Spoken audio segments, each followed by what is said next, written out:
Sir 2024 का election आ चुका है और चुनाव आयोग की जानिब से कल जैसा रिजिग्नेशन दिया गया, आप इसको क्या सोचते हैं?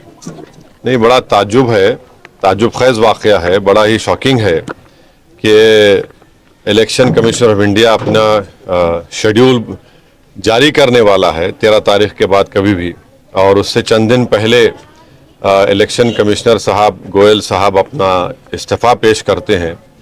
तो इस पर नहीं मालूम क्या वजह है, क्यों उन्होंने इस्तीफ़ा दिया।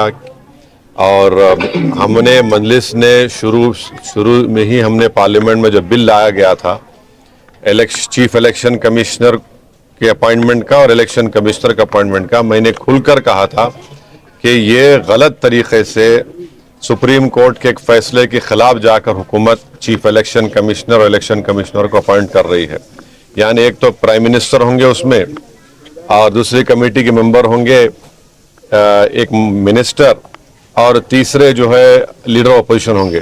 तो यानी आप दो हुकूमत की तरफ जब होंगे तो जाहिर हुकूमत अपने ही पसंद के लोगों को वहां पर इलेक्शन कमिश्नर और चीफ इलेक्शन कमिश्नर बनाएगी। जो सर्च कमेटी है, सर्च कमेटी में भी पूरा मेंबर ज़्यादा हुकूमत के हैं।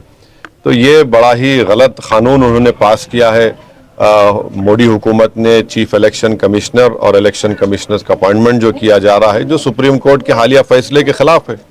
सुप्रीम कोर्ट ने कहा था कि उस कमेटी में इस तरह से हुकूमत की मेजॉरिटी नहीं होनी चाहिए, क्योंकि इलेक्शन फ्री एंड फेयर होना चाहिए, और उसके लिए बहुत ज़रूरी है कि जो अपॉइंटमेंट होता है वो भी आवाम को नज़र आए कि भाई ये न्यूट्रल लोगों को अपॉइंट किया जा रहा है जो इलेक्शन को फ्री एंड फेयर भी कराएंगे।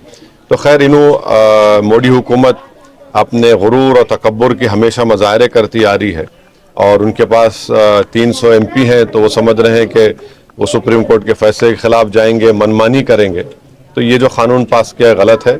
और आपका जो सवाल था कि इलेक्शन कमिश्नर साहब ने अपना इस्तीफ़ा दिया, वो खुद बताए तो बेहतर होगा, या हुकूमत बताए कि ऐन इलेक्शन से पहले नोटिफिकेशन जारी करने से पहले उनका इस्तीफ़ा क्या है, ये बड़ा माने ख़ैज़ है या फिर कुछ वजूहात हैं।